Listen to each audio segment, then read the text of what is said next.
자, 강성 지지자들에게 자제를 권유하는 목소리가 나왔지만 이 개딸들은 이낙연 전 대표에게 화살을 돌립니다.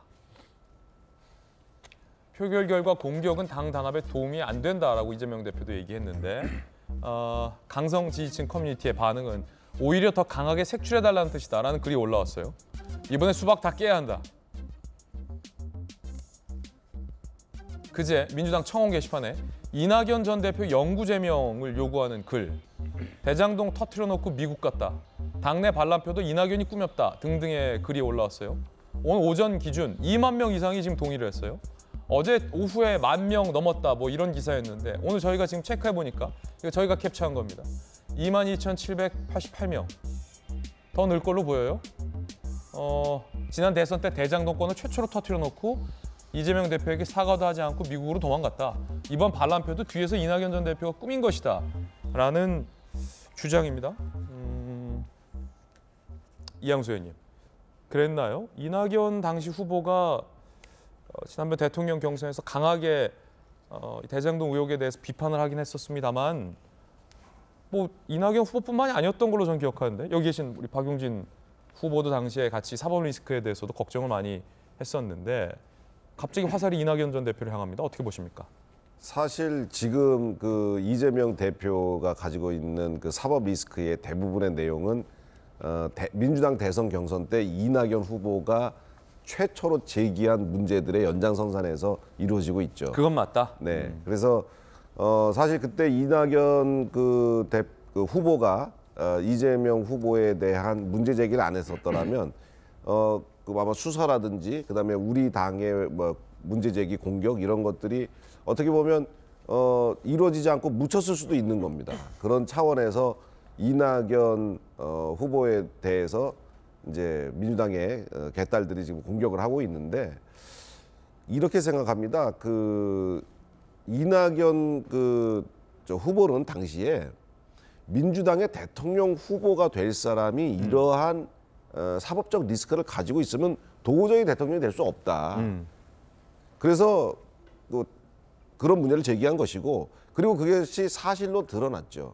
대선 과정에서 이재명 당시 후보의 이런 문제들이 아주 국민들에게 투명하게 말끔히 해소되지 않았었거든요. 그래서 결국 패배라는 것이 왔고 그리고 그 이후에 이재명 그 후보의 그 행동이 굉장히 의아스럽습니다. 왜냐하면 엄청난 사법 리스크가 있었고 사법적 의혹이 있었는데 대통령 선거에서 떨어졌으면 당연히 그 사법 리스크를 해소하고 정치적 행보를 나섰어야 되는데 바로 국회의원 출마하고 바로 당대표로 출마하고 해서 당선이 됩니다. 바로 직전에 대선 후보였던 사람이 당대표 나오면 그냥 당선되는 겁니다.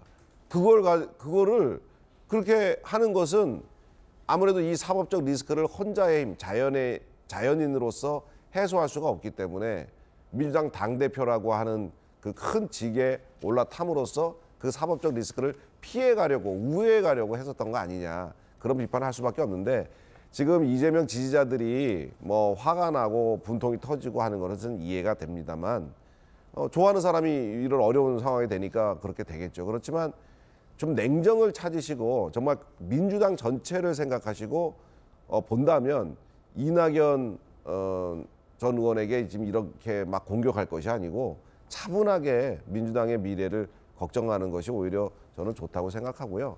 지금 민주당 내에서 이제 친명 의원들 사이에서 이번에 반란표들이 이렇게 많이 나왔잖아요. 근데 다음에 이 기권표, 무효표들이 찬성표로 가면은 무조건 이제 가결될 거거든요. 그게 겁나기 때문에 다음번에는 아예 국회에 들어가지 말자. 왜냐하면 과반 출석에 출석 과반의 찬성이 있어야 가결되는데 민주당이 통째로 안 들어가면 국회 과반이 안 되기 때문에 투표 자체가 안 이루어지거든요. 그런 얘기가 지금 나오고 있어요. 이게 지금 개딸들의 아이디어를 친명 의원들이 지금 얘기하고 있는 거거든요. 그렇습니까? 네. 아예 들어가지 말자는 얘기가 나왔어요? 그렇습니다. 친명 그 커뮤니티에서는 개딸들이 이런 이야기를 계속하고 있습니다. 왜냐하면 본인들도 느끼는 겁니다. 이 반란표가 작지 않다. 그렇게 되면은 다음엔 가결될 수도 있겠다 해서 이런 아이디어를 내는데 이런 아이디어를 내서 이재명 대표의 체포동의안을 부결을 시킨다 하더라도 그게 국민들 눈에는 어떻게 비칠까요? 민주주의를 유린하는 행위로 보이고, 그리고 이낙연 전 의원 공격하는 거 이런 거는 온당하지 않다고 온 국민들한테 지금 알려지는 건데, 이거는 뭐 이재명 당 대표뿐만 아니라 민주당 전체, 대한민국 전체의 정치권을 완전히 소용돌이로 지금 몰아넣는 그런 상황이고요. 지금 이 좀 자꾸 상상력이 현실로 이렇게 상상이 현실로 되는 이런 과정이 진행되는데, 분당 가능성에 대해서도 어느 분이 얘기했을 때 저도 처음엔 분당 그거 그렇게 쉽게 되는 게 아니다라고 이야기를 했고, 민주당의 친명과 비명이 싸우지만 흩어지면 죽는다는 거 아는데 왜 그렇게 하겠느냐 했는데, 요즘 민주당의 중진 의원들이 중대선거구제를 많이 이야기하고 계세요. 물론 중대선거구제가 소선거구제의 폐해를 이렇게 보조한다, 이렇게 보완한다는 차원에서 도움이 되는 제도죠. 도움이 되는 제도라 좋은 제도이기도 하지만, 이게 만약에 중대선거구로 되는 순간 분당이 현실이 될 수 있다는 그런 생각도 듭니다. 이양수 의원님의 의견까지 들어봤습니다.